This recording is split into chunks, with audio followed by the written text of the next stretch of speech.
This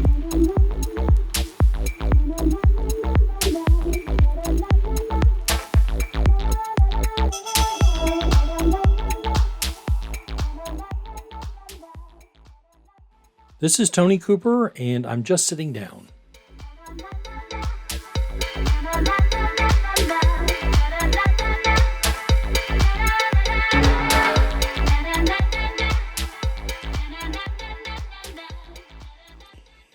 Okay, well, here we go again.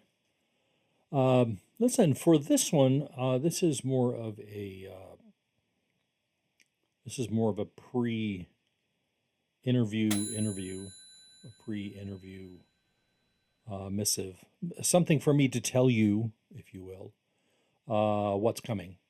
And what's coming is an interview that I did back in 2021 with Shelby Eames, and an actress that she used for a film of hers.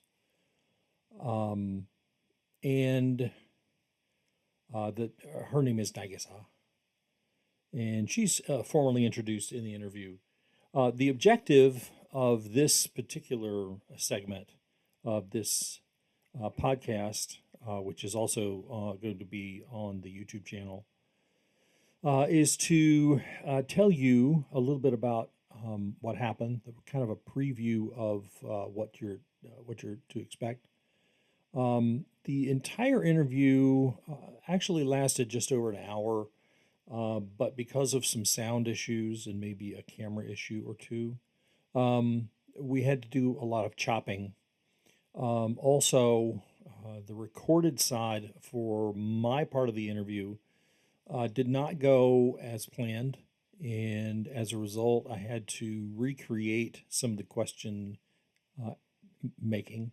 I had to recreate some of the questions and make separate video of that. And I did that not long after I actually did the interview, probably a couple of 3 weeks. So the objective of this part is to let you know that, so that you're not looking at it saying, man, does he sound stiff? Because I do. I really do sound quite stiff in the questions portion. Some of it is genuine. The rest of it I was just reading off of a teleprompter. The issue with doing it this way is it doesn't feel natural all the time. But since it was only me doing the recreation and not Shelby and Nagisa,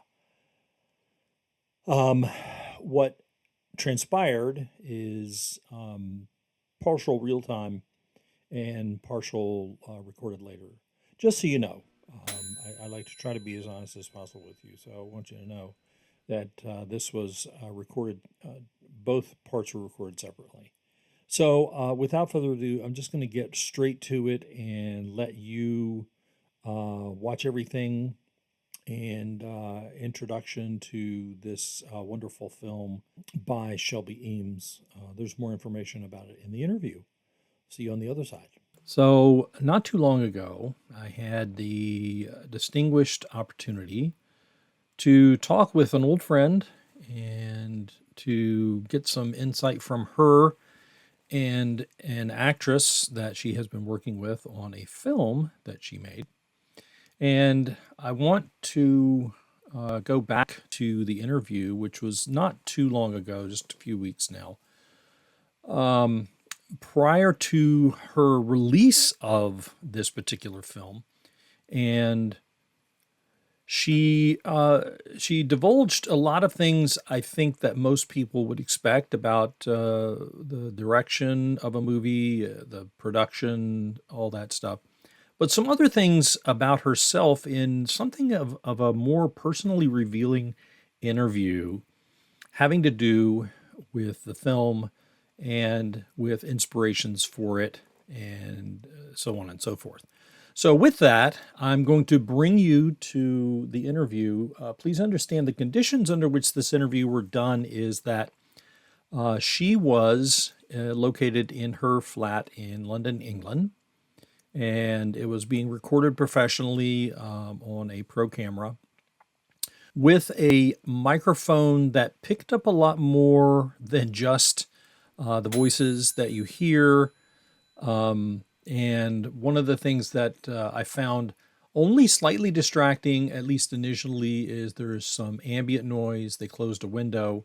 There are some other factors that you may or may not hear, but when they are talking, you can't hear it as much. So I'm going to suppress the sound from their side when I am talking, so that you're not distracted by it. But here's how the interview went. I am located in a separate location. I got their recorded files not long ago and made this. Here we go. So, first of all, let me introduce to you Shelby Eames. Like I said, who is a longtime friend of mine. And we started working together back in maybe 2011, 2012, when Shelby was quite the aspiring makeup artist, which I trust has come in handy for her over the years. She has since traveled to a number of locations, including London, Japan, Spain, and France, New York City, back to London, where she is now. And that's where we talked with her, along with a an actress from her film who is the lead actress, and her name is Nagisa Chauveau, who was visiting Shelby for the weekend, and we decided to put this podcast together at that time. And I wanted to start with Shelby. Can you tell us about the film? This is harder than I thought it was going to be already. um, what in particular would you like to know about the film? Well, all films come from a story of some kind, where origins may be a dream, something given to you, or something that has happened to you that you want to share. What is depicted here and what you want people to take away from this is what I'm actually kind of getting at. So the inspiration for the film came from basically a challenging time in my life when I was living in Tokyo. Um, I had sold everything and moved to Japan, and I thought that my life would be a lot better there. And I had a lot of disappointments and setbacks, and the language barrier was really challenging. And there was one day that I was in the subway and I felt really overwhelmed, and I started having a panic attack. And I closed my eyes and I tried to catch my breath. And I I noticed when I closed my eyes that there's like this moving image kind of playing across my mind like a film. And I had just taken a cinematography class. So it was the first time, because this has always been kind of a common occurrence for me. Like I close my eyes and then I'll see little clips. So I I sort of put two and two together and realized that I could make what I was seeing into a film. And so that's where that all began. And from there, I felt really inspired to show people what it's like to experience post traumatic stress disorder. Um, and part of my vision now and in the long run is for this to be educational, but also artistic. And yeah, I want to use it eventually to like help people have a voice that suffer from this condition. That's an interesting answer. You're almost giving away all the secrets of the world's greatest filmmakers. So, correct me if I'm saying it wrong or butchering it in some way, but Nagisa, how did you meet Shelby? You didn't butcher my name. That's nice. So we had a mutual friend, an American filmmaker in Tokyo, who was gonna shoot the film, and he put us in touch. So he messaged me and he said, "There's this short film. I think it might interest you, and you could fit the part." and he put us in touch, and then I met Shelby. That's cool, especially since you were both from different places, but met in Japan. Yeah, but it's quite, I mean, in Tokyo, like, it's quite a small community. So even though it's like we're worlds apart from each other in Tokyo, it kind of connects us, all being in the same creative industry and all trying to, you know, make movies. It kind of connects us. Okay, so Shelby, you sort of told me what your inspiration was, but what about the story? From what little I've seen, you've indicated that this is more of a remnant of the life of someone with PTSD. Why this story to tell that emotional tale? It's a really good question. Um,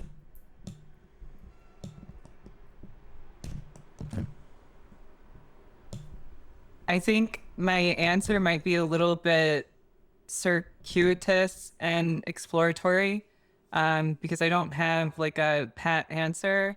Um, there are pieces of the story that came to me along the way. There's the original vision that came to me in the subway. And then as time kind of went on, I mean, one of the things that happened was COVID. So originally the story would have been quite different, and the way that we shot things would have been really different.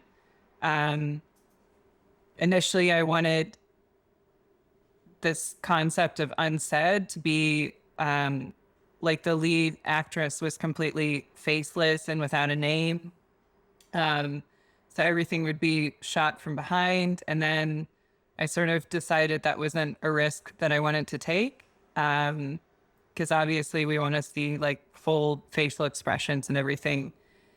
Um, but yeah, I did some exercises, like just jotting down notes on note cards. And I also interviewed the main character.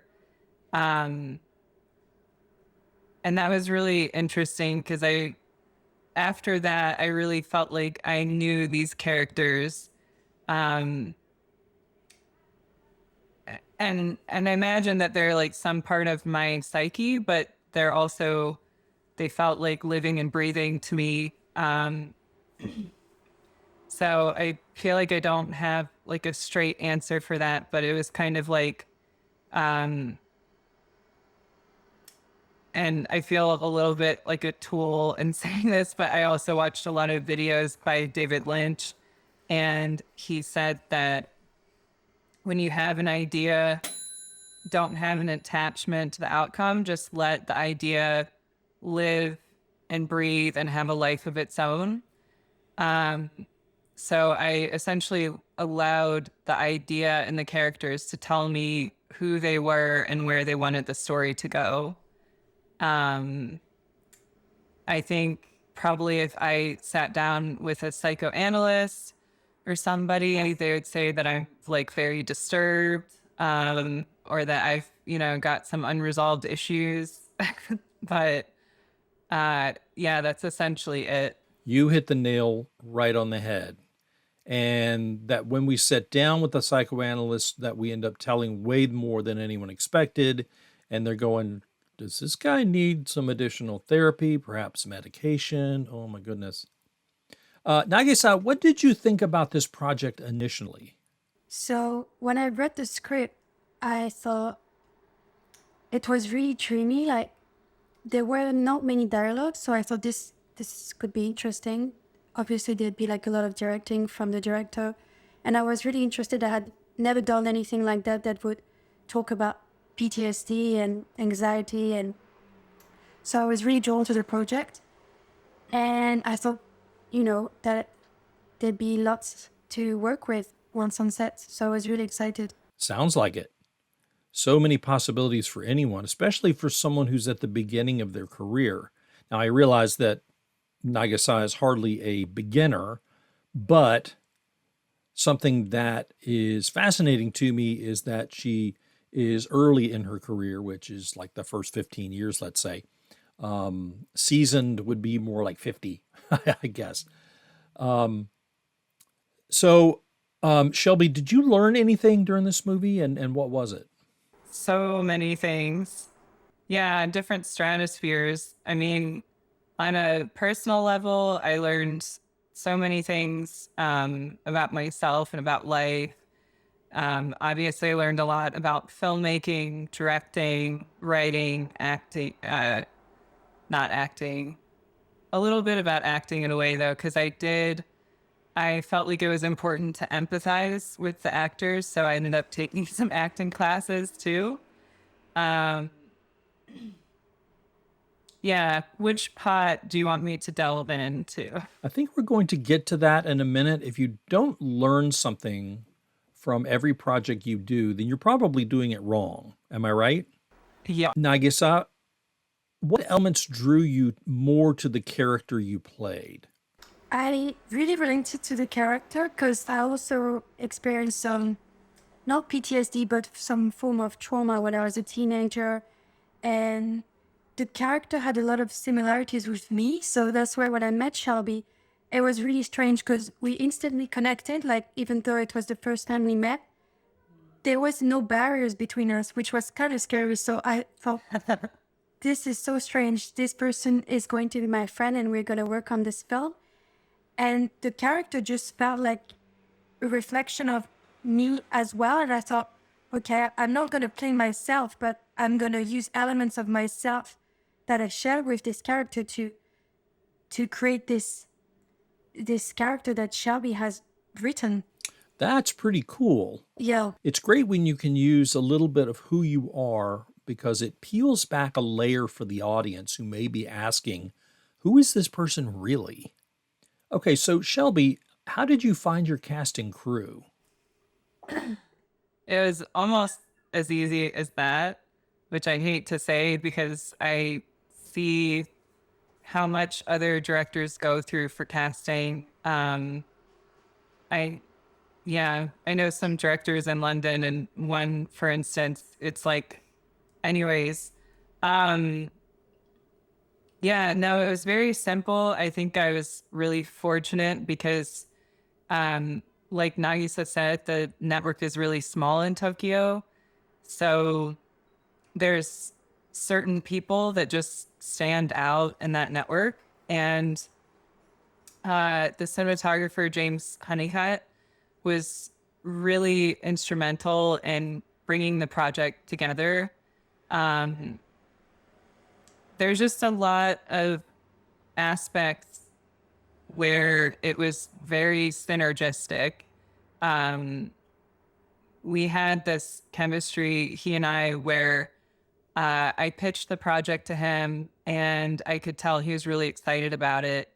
And then he he like knew what the vision was and he understood it really well, like innately. Um, so yeah, sometimes I was writing, producing, and directing this, and so it's the first project. And so there were times when I got really overwhelmed and I would just say, hey, we need this person. And then he said, I know exactly who you should talk to.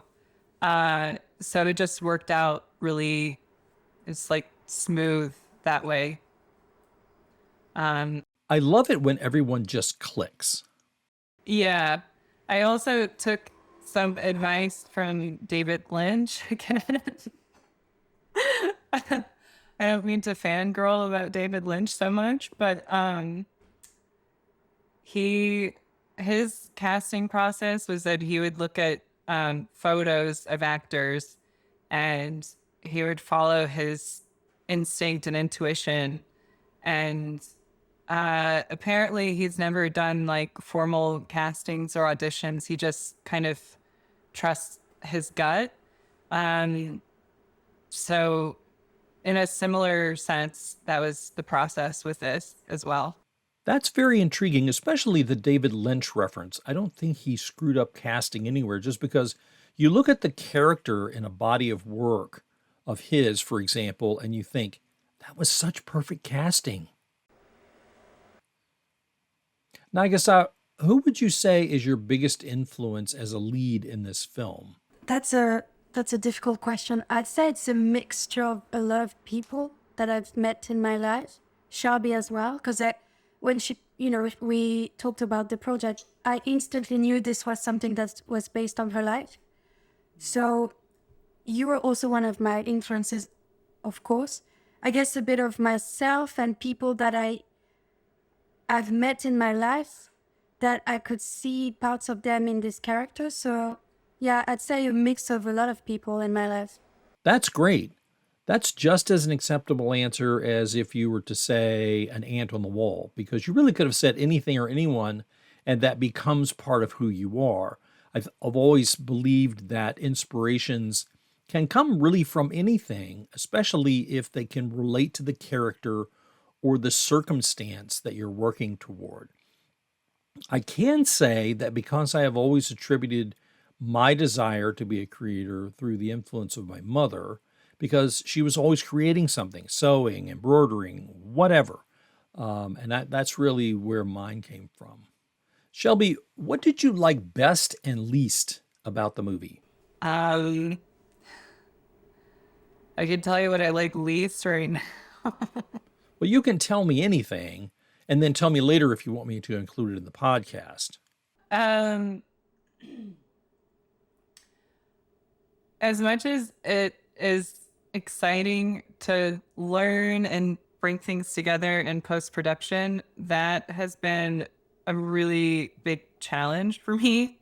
Um, I think in particular, what I don't like about post production is it's more hermetic. Like I'm by myself sending emails and coordinating things more. Um, Whereas I just loved being on set.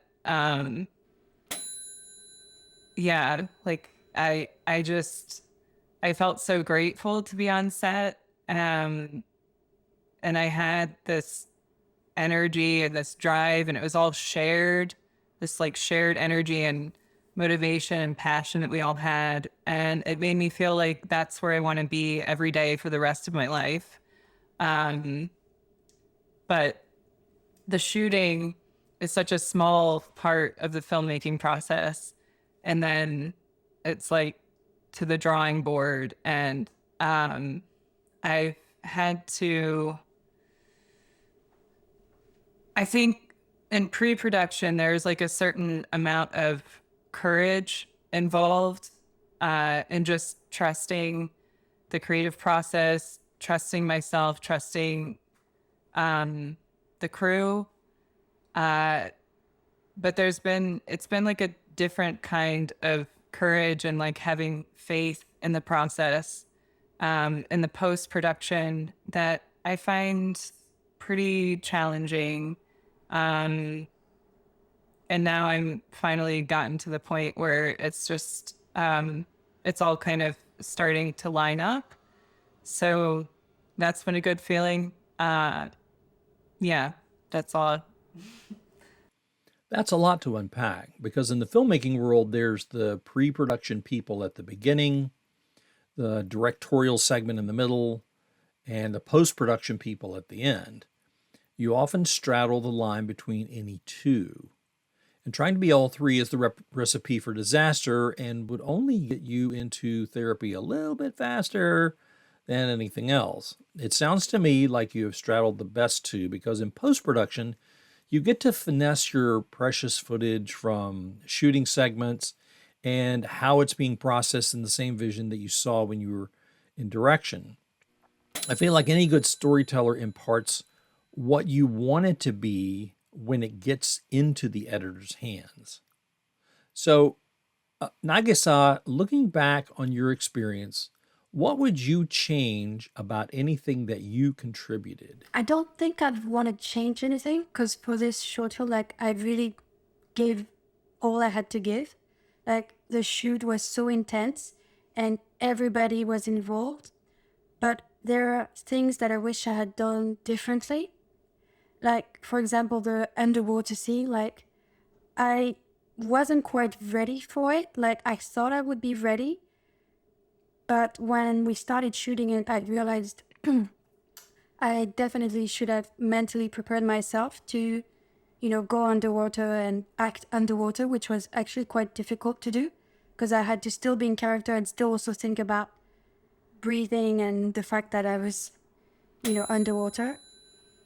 And yeah, I think that's just it. That's interesting. What I have seen so far in watching the edit did not include the water scene, but I did have the privilege of reading the script and am aware of the scene of which you speak and I wonder how they shot that. But there's a lot more to it from your perspective, obviously. This is not sitting in a desert waiting for a plane to go over, but this is water, and humans don't breathe water. So it had to be unnerving. Shelby, what do you want your audience to take away from this? I want them to be immersed in the sensation of what it feels like to experience PTSD. That's a good answer, and it just harkens back to the exact reason you did this. Nagisa, what other work have you done? So I've done other short films in Japan, one that I actually wrote, and it actually won an award in an LA festival. And then a features film shot in Japan as well, which was inspired on my life. Thank you. Again, So it seems as though we are amid celebrity now.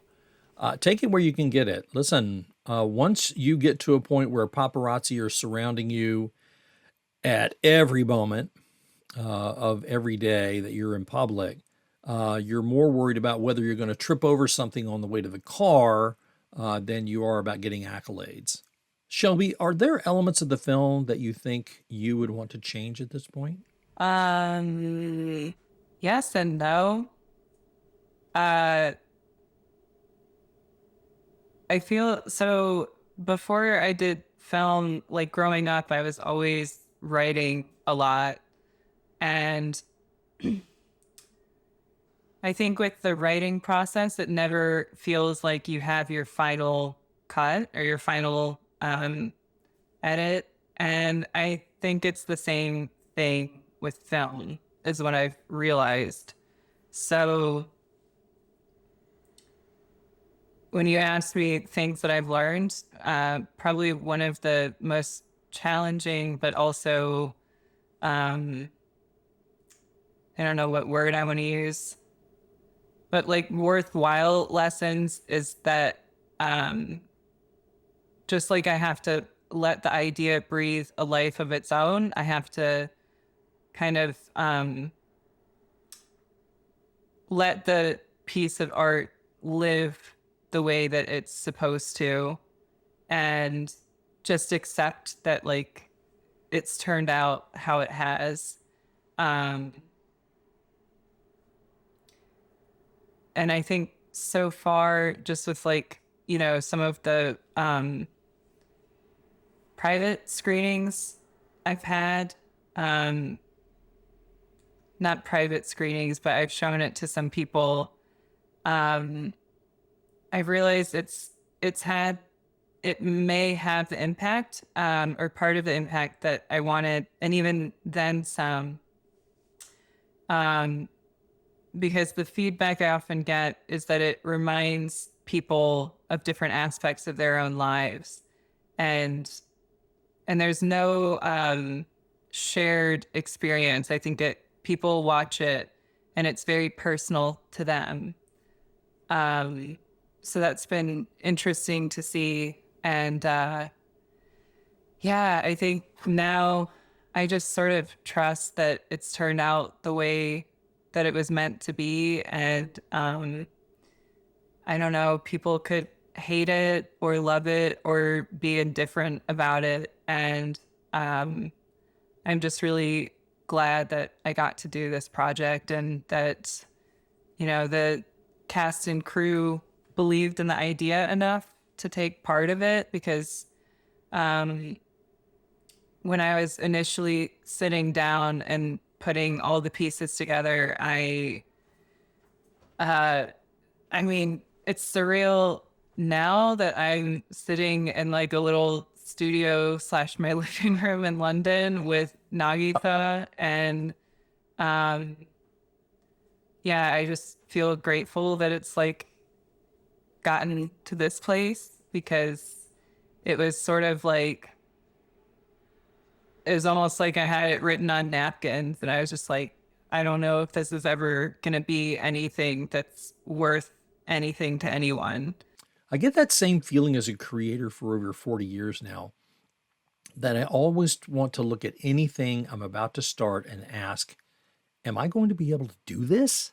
And then when we're like three-quarters of the way done, you realize that you really did do the thing. It's just so satisfying. Now, I guess, what other projects are you considering or working on? Not at the moment, no. Shelby, you sort of already answered my next question, which was what character do you think you most sympathize with? So I'm going to ask you instead, what other projects you're working on? Too many. Such are the perils of a creator. Yeah, I just want to add a comment to that. So there's a condition called synesthesia. Are you familiar with that? Unfortunately, I am. Do you have synesthesia? Not officially, but there are times that I have been less than able to work. Okay. So, yeah, for anyone that is not aware of what synesthesia is, it's a condition where you can like taste colors, or for it expresses itself in a lot of different ways, but for some people it's tasting colors. For others, it's like when they do any math problem, like the numbers all have characters and relationships with each other, and they can't not associate the colors and the numbers in these ways. So I thought about that condition and PTSD in a similar way, because I read, there's a really amazing book called The Body Keeps the Score by Bessel van der Kolk. And he did, I think, over 20 years worth of research on PTSD. And it was so fascinating to me, because you go back hundreds of years and there's all these stories of possession and people leaving their body and so on and so forth.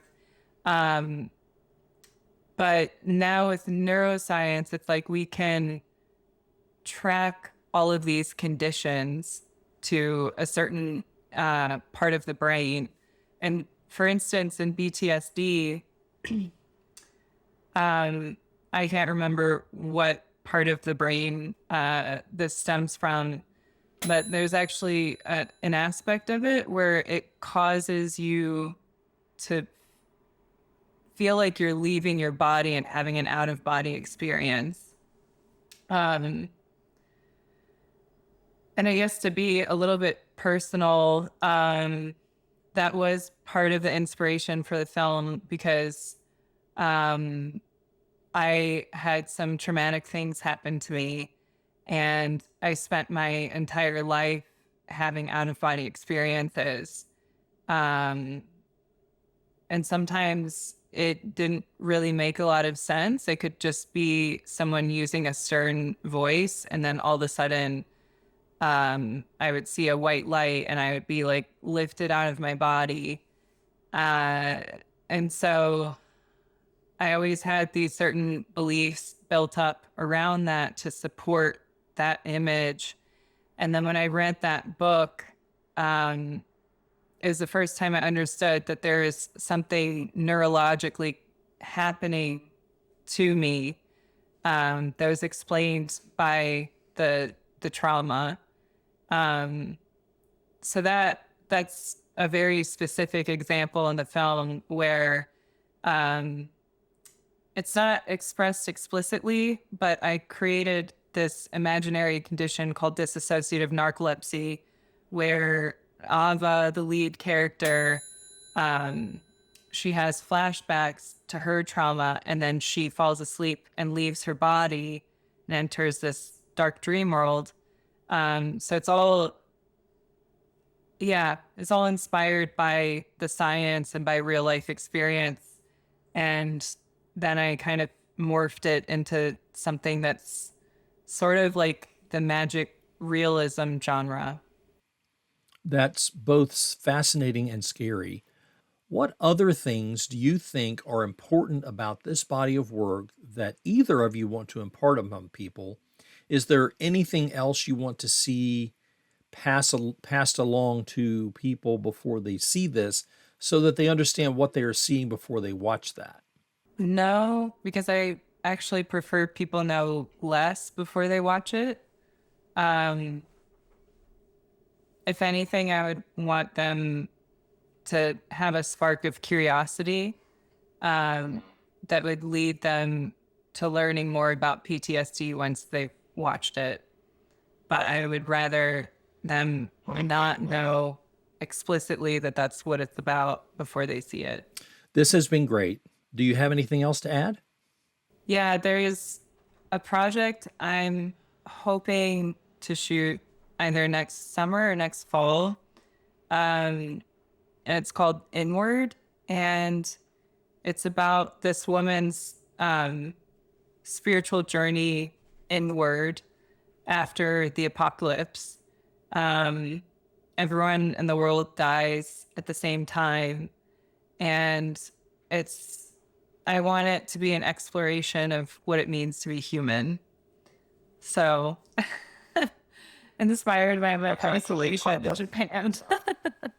There have been a number of films that have explored a post apocalyptic world, and they've all taken a different bent that is hard to make without also duplicating every other film of the same type. But as long as you don't have zombies, you should be able to produce something more than worthwhile watching. I'm too afraid of zombies to ever make a zombie movie. With that, then, it sounds like we're done with the questions and answers. Thanks for joining me from your large, spacious flat. Just wanted to say thank you for interviewing us. This has been really nice. Yes, thank you. Hopefully, what you're doing, and this applies to both of you, will give you hope that someone does know what's going on, and then it's on to solving the problem. With that, I'm going to bid you adieu and a heartfelt thank you, both Shelby and Nagisa, for a wonderful conversation. You too. Bye bye. Thank you. Bye. Thank you again from myself and from all my listeners and watchers. Okay, so as you heard, a lot of what was said and what was part of my side of the interview was very static, very stationary, but it's all the same simply because the questions were original questions. Like I said, some of it we did have to cut out, so there may be a couple of skips in there of logic, but I think Shelby is very talented. I think she has a lot going for her, and I really expect to see great things for her. I don't know everything that she's doing right now, but I do know that I really hope to have her on again at some point. And I wanted to reiterate that point with everybody else. If you are an artist, who is looking for at least some minor way to get the word out about what we're doing, about what you're doing, about all of your art, your elements, your struggles, your challenges, your successes, your wonderful moments, your art. We would love to see your art. I can kind of work with you on just about anything. I'm more than happy to share my process with you. I'd love to talk with anybody who is looking to get their art out because this is just one channel, one method of doing that. Likewise, I think if you are somebody who is either struggling with mental health or you have some information to share with my listeners about mental health, I would love to talk with you as well. So this is a kind of a dual purpose channel. It is an artist space, but it is also a place where we can safely talk about mental health struggles, mental health successes, and other things of that nature. So please feel free to contact me. There's lots of information about how to get hold of me. A lot of it may be right here. Some of it will be in profiles or in comments. And we'll look forward to talking with you about an upcoming episode. For now, though, I'm going to leave you be, and we will talk to you soon. Have a wonderful week.